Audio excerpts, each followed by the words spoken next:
You could freeze to death and die. That happens a lot.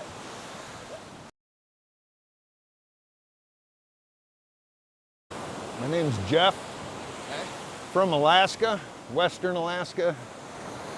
I actually spent first 20 years in Iowa, and then moved to Alaska, Anchorage, moved out into the bush on the western end, out by the Bering Sea where they do the crabbing and all that. But I'm inland a little bit, 70 miles up the Yukon River. I made home there and spent 42 years living, hunting, fishing, trapping, commercial fishing, salmon and stuff. Made my living antler buying, fur buying. I used to travel around the villages with an airplane and buy fur from the natives. And I just had a great life. Had a boat. I lived right on the bank of the river. I parked my boat right there, walk up to the house. We use snowmobiles for transportation in town.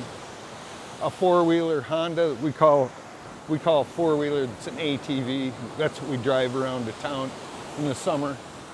There's getting to be some cars there.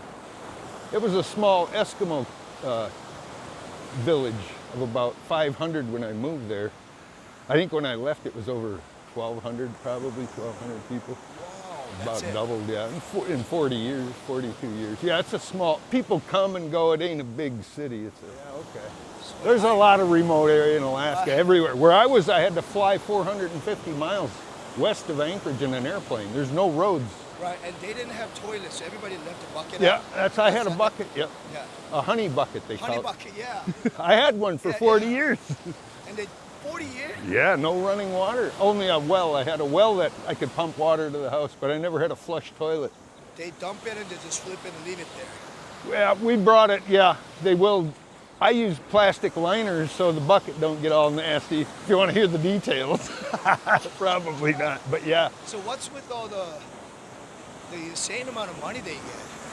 Yeah, well, Alaska's a rich country in our state, you know, we discovered oil. We got the, yeah, well, we got all kinds of oil and gas and minerals, you know, and we got the pipeline going from Alaska to, you know, we're supplying oil to the U.S. 20% or something. And so a lot of the native corporations, they had to get the land squared away before they would ever, before they could build the pipeline, they had to square away the native land allotments. So they gave each native 160 acres of land. The corporations I was telling you about, they get government contracts, they get oil revenue from the oil money themselves. And those corporations invest in things and they can sell, and they get a percent of them, you know, they can give members of their corporation dividend checks, just like any other corporation does, you know, give dividend checks on a quarterly basis or a yearly basis. So that's what they do. They get big dividend checks. A lot of them are fishermen though, and they're rich too. So yeah, well, it depends. Certain areas, it's pretty poor. You know, they live pretty close to the earth. It's a tough life. I heard a lot of gambling and a lot of boozing. Yeah, there's an alcohol problem. It's kind of in every native community, and even in the lower 48. That's just a kind of an Aboriginal thing. Even Australia Aboriginals have a problem with it, you know. So that's, yeah, and do you think that has to do with like displacement, or is it? I don't get it. You know, the town I lived in was dry. They made alcohol illegal.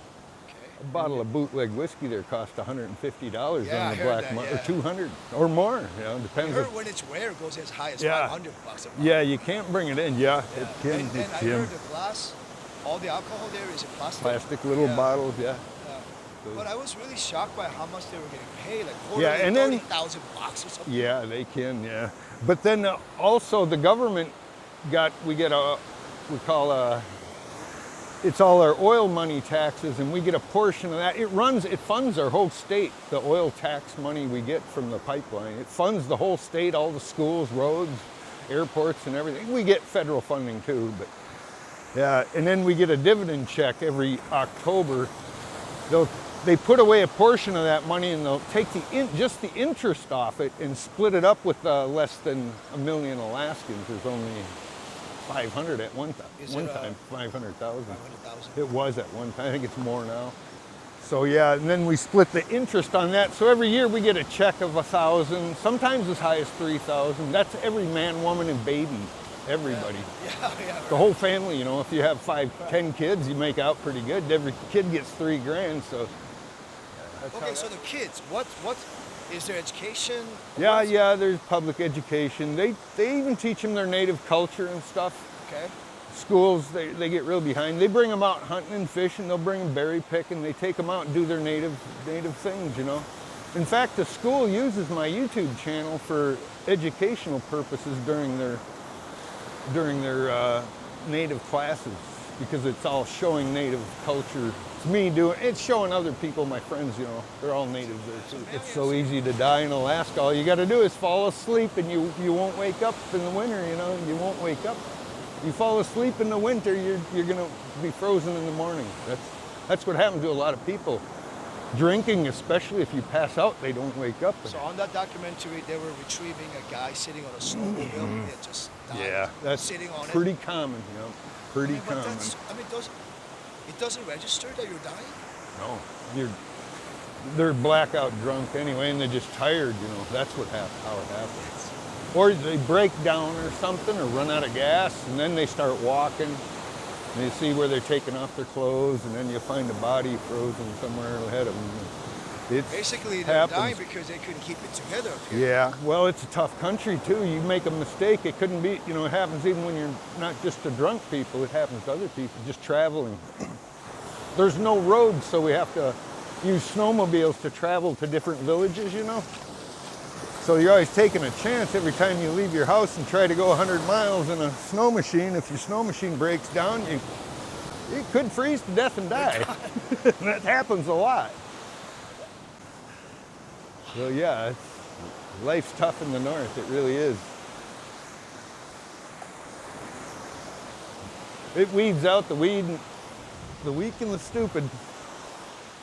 Okay, say that again. It weeds out the weak and stupid pretty quick. Alaska's a tough place to make it, really. This is some epic. I was stuck in bad storms before where the house came up. We were on the ocean hunting seals and whales when a bad storm came. We went into a house and the water flooded the land. And the house we were in floated up. And we were in a floating house in about 8 feet of water with our boat tied to it. I put 2 anchors on the house so the house didn't float away. And we stayed there the whole tide, floating in a house.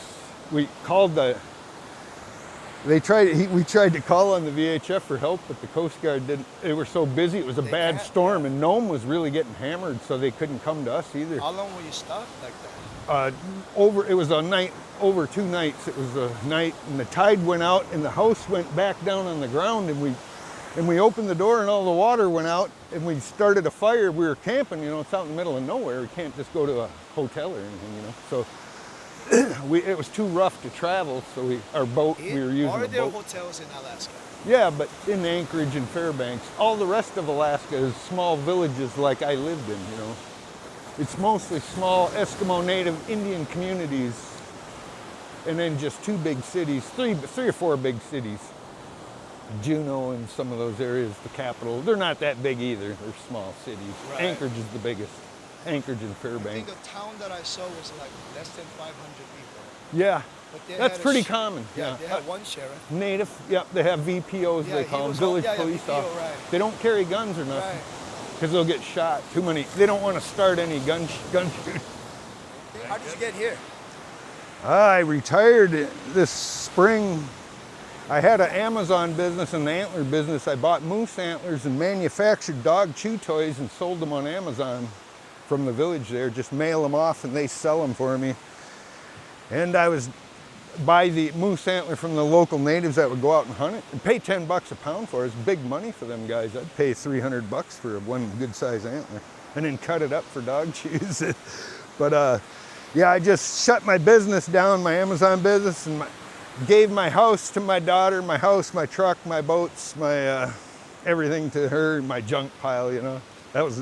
So it was easy for me to walk away from it, that really made it easy for me. Just being able to give my daughter everything. I just jumped on a plane. I flew to the Philippines. I had planned to retire in Dumaguete, Philippines. I was there, I've been there a bunch of times. And I went there for 2 months, and I got bored there, and I kind of had a relationship go south with a girl. And I needed to do a 60-day border run, or get out of the country, or make a border run. Yeah, so I came to Thailand. I wanted to see Hua Hin anyway. I heard it was pretty nice here. And I've been here ever since, just came into Bangkok, flew straight here.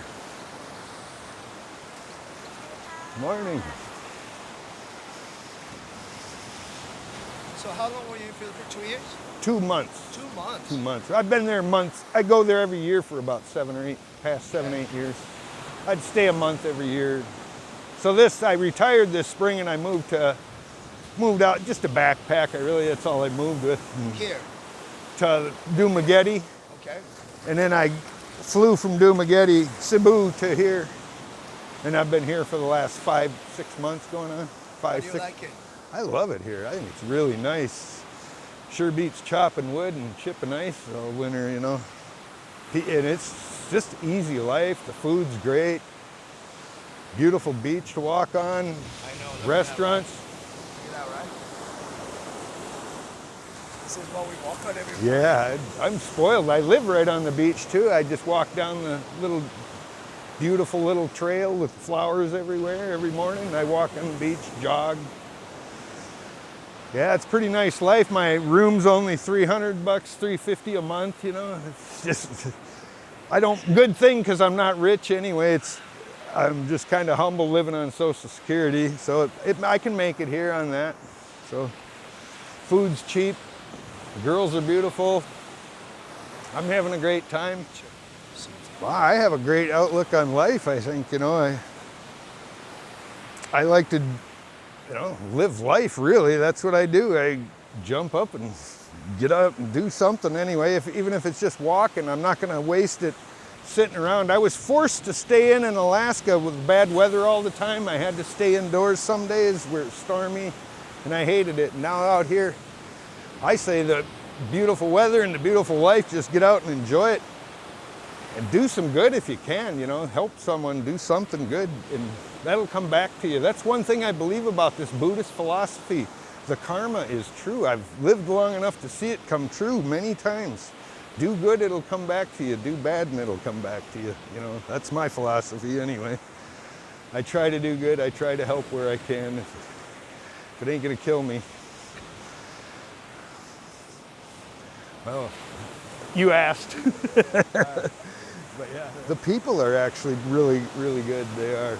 An Alaskan will go out of their way. If you stop in a village, even if they don't know you, they know there's no hotel to stay. Somebody will bring you home and feed you. I went to other villages, and every time someone would bring me home, feed me. Even when I would work there, I worked at work construction or something in another town nearby. Nobody knew me, but I never once was ever not asked home for dinner or anything. The lunch or dinner, both days the whole crew would take turns asking me home for dinner or lunch every day. Just amazing good people. If it weren't for alcohol, they'd be saints, in my opinion, really. So, and they are good people, I have 2 daughters back in Alaska, still grown daughters. That's why I was able to leave there. Yeah, they're good people. They're nice and turned out well, just like I would have hoped. So is there a career for people in Alaska? Oh yeah, there's tons of work. If you're really willing and able. It's harsh conditions though, but yeah, the pipeline's gonna open up. Trump's gonna open up the pipelines. He's going to open up all the oil production in Alaska that Biden closed. What kind of money are we talking? Oh, a lot of them, I don't know, they $5,000, $10,000 a month if you're getting a good job in the oil line patch, yeah. A lot of the fishermen make good money too. I used to be a fisherman, and we'd go out and we'd make, a few thousand a day sometimes. But with all the respect, don't you have to be trained to be Well, yeah, you start off as a roustabout, on a pipeline. If you can get on, they'll train you. You can work your way up. Pretty easy to do that. Going as a gopher. Yeah, well, they sign on for like 3 months. They call it the North Slope. When they go up on the North Slope, the plane flies you up there, and you're in the north, man. It's really cold. That's the real cold Alaska. You know, Prudhoe Bay, up by Barrow. That's very, very cold conditions. They go up for 3 months at a time, and then they fly them back for, yeah, they'll get like 4 weeks on and 1 week off or something, 2 weeks on and 3 weeks off. They do rotation, yeah. But they work like 12 hours a day, 7 days a week too. Well, like 3 months on, 3 months off. Yeah, yeah. So big money in it though if you get on it. How, if you were to give advice to anyone who wants to go to Alaska, what would that be? I'd go up and start off in the cannery, or if you can, you know, that's usually the places that are taking you. If you want to see Alaska, get a cannery job at working in a fish processing plant. If you're a young guy and got no experience, I mean, you know, that's the best way. They'll feed you and house you. It'll be the same thing. You're living kind of remote. You'll live there, work 12, 15 hours a day. The pay in them jobs ain't that great, but it'll give you a room and board, and then you can look for other work prospects while you still have a little work going and a place to stay. That's what I did actually. Stayed at a cannery working in a fish packing plant, and then got a job on a fishing boat and went out fishing. But how did you hear about the cannery job? I got a job in Anchorage when I got there of fish processing in Anchorage. I just found it, you know, and went in and asked, and they hired me. And then they had... Basically what you're saying is you gotta just go there. Start at the bottom, yeah. There's a lot of construction jobs, and you know, it's booming. Alaska's kind of a boom state. There's always a lot of construction going on. The summers are so short that they work long hours, you know. In the summer it's daylight, so they'll work real late hours, you know. 50, 12-hour days are normal. I used to do I worked the heavy equipment and stuff too. I'd done a lot of jobs, firefighting, I was a firefighter. I still have my own salmon boat and salmon permit for fishing. The permits are expensive, you know. How much? Morning. A permit card for different fisheries are different amounts of money, but some are $300,000. Mine was at one time $69,000. But our fishery shut down, so it's kind of worthless right now. And I still fished it for 10 years and made good money fishing it, but then not that good of money. The fish that we normally make big money off, we weren't allowed to fish anymore. Wow. You weren't allowed to fish anymore because? Fishing, they think they're nailing them out on the Bering Sea. Somebody out there is catching them, is what I think. The trawler ships, the ones from Seattle that come up, I think those are the ones. Trawl fisheries. Ever since they started them up, our salmon stocks have declined in certain areas, and ours are devastated where we were. And I know everybody thinks commercial fishermen did it, you know, but it ain't, because we live on a river, and we had to leave the escapement go past to spawn before we could ever fish. So we already knew there was 1 million fish in the spawning grounds already spawning, and then we fish the last of the ones coming. So we didn't do it. I know we didn't do it because I watched it for 40 years. Somebody out in the Bering Sea getting them. Could be some foreign trawlers doing it too, you know, you never know. But yeah, it shut we had a Chinook king salmon fishery where they were $5 a pound. Them guys are making big money. Us fishermen were making big money. I paid one guy $30,000. I used to be a fish buyer, by the way. I ran a boat. I paid one guy in 12 hours $30,000 cash, total $100 bills. I used to take 30 grand in cash. Hey. You guys have crabs up there? Yeah, but they were out in the Bering Sea. I was in the fresh water in the river. You had to go out in the Bering Sea. That's where all the crab, when you see all them deadliest catch, that's where that is. Bristol Bay and out in the Bering Sea there. Isn't that dangerous? I mean, yeah, it is real dangerous. Yeah, real dangerous. I worked on it. We went out, I've been on them some of them. We set crab pots before. I wasn't commercial fishing crab, but we set crab pots, the same kind you see in Deadliest Catch I did. How bad is it out there?